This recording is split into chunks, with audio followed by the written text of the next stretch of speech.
Hades is a fantastic game. One of the best roguelikes out right now. It's award-winning, as a matter of fact. But if we niche it down like a little bit to the actual roguelike part of it, I'm gonna blow your mind here. There are flaws in this game. Actual gameplay issues that we do not want to see in Hades 2. Now, what's my credibility in terms of what's a bad thing in a roguelike? I have thousands of hours across many different roguelikes, talking Dead Cells, Curse of Dead Gods, One Step from Eden, Isaac, list goes on and on. The game's got everything in it. It's got the gameplay, it's got the story, all the characters are high. Olympus, I'll accept this message.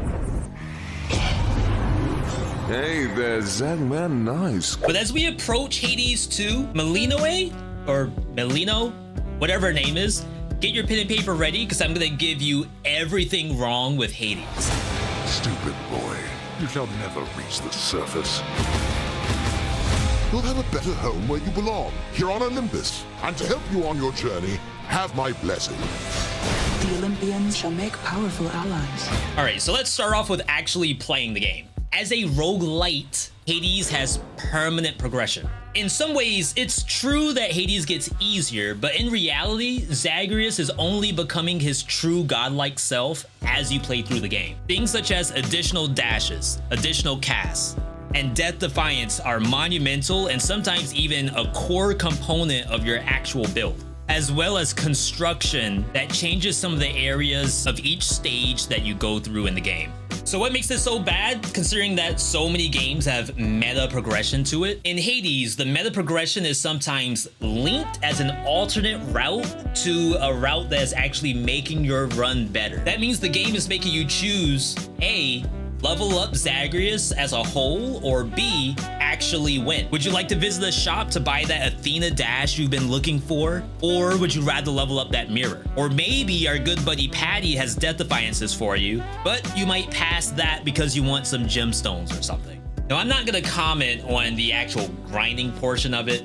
Gemstones, chthonic keys, darkness, everyone's willingness to grind currency is different, so I can't make any complaints around the amount of grinding. But in my opinion, the reward for playing the game should be getting currency. And in fact, reward the player for doing well by giving them currency compared to having them choose get currency now or get stuff for the run now. Hades has a little bit of rewards by completing challenges within the actual stage itself, but for the most part, a good amount of the currency you collect is chosen via the route in the game, which in my opinion is the worst way to go about meta progression. All right, so now you have a couple of runs under your belt, you've got a little bit of that currency, you're going through run by run by run, and you're starting to realize that some of the weapon combinations and boon combinations don't really work very well together. And that's true for most roguelikes in general, but Hades has a very specific issue to it that makes it feel almost worse. In most roguelikes, the replay value is almost directly tied to the variation of each run. In Hades, we have these things called Keepsakes. And when you get a keepsake, the god of your choice is guaranteed to spawn, which lets you manipulate the next boon you're going to pick up. You're actually eliminating some of the variation that's offered to the player. Okay, now you might be thinking that must be a player issue, right? The player doesn't have to use keepsakes, right? Let's look at this from the angle of how some boons are just better on some items than others. So let's use our good Uncle Poseidon as an example. Poseidon pushes enemies away from you as you hit him with Poseidon boons. A weapon like Fist does a multi-hit.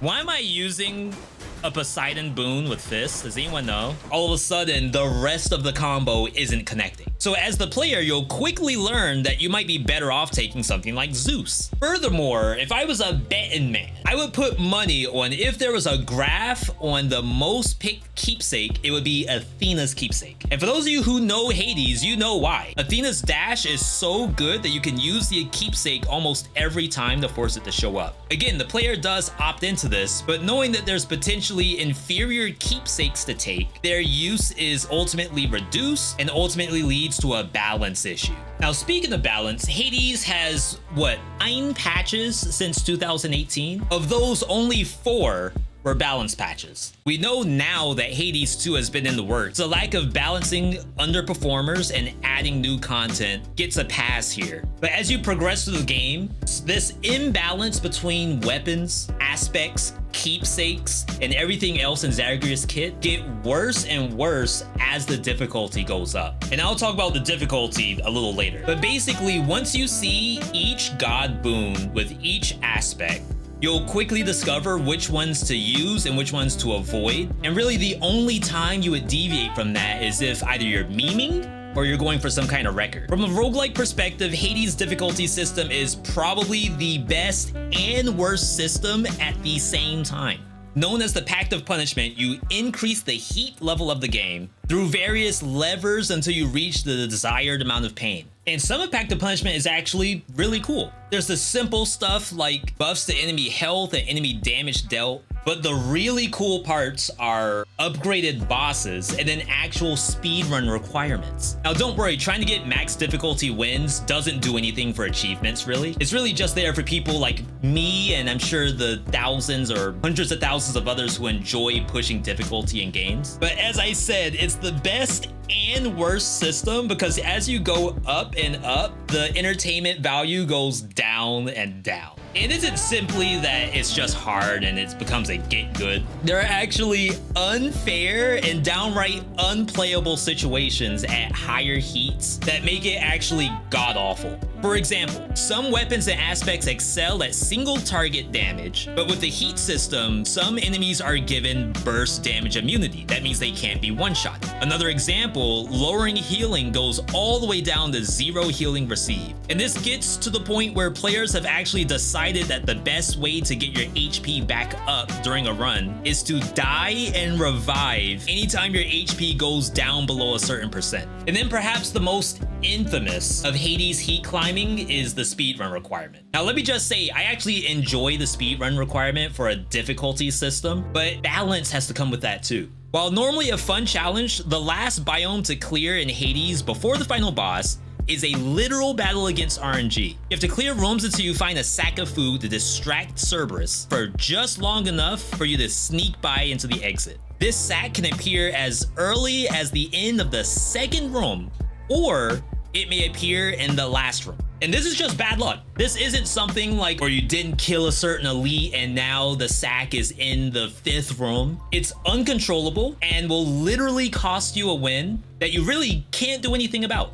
As I'm making this video, I'm pretty sure that the current heat difficulty world record is done on seeded runs. And what that means is that someone has already plotted out every aspect of a run itself, where each room and each choice is the most optimal choice. And they are doing that run over and over again until they actually get the win. The RNG in this case is eliminated because you know what each room will have. And of course, major props to people who do that. And there you have it. While Hades is undoubtedly an exceptional game, it's got the combat, it's got the art, it's got the storytelling. Having somehow defeated Grim Lord Hades in a thrilling fight, it was all a dream. A rather deadly nightmare, actually. No, no!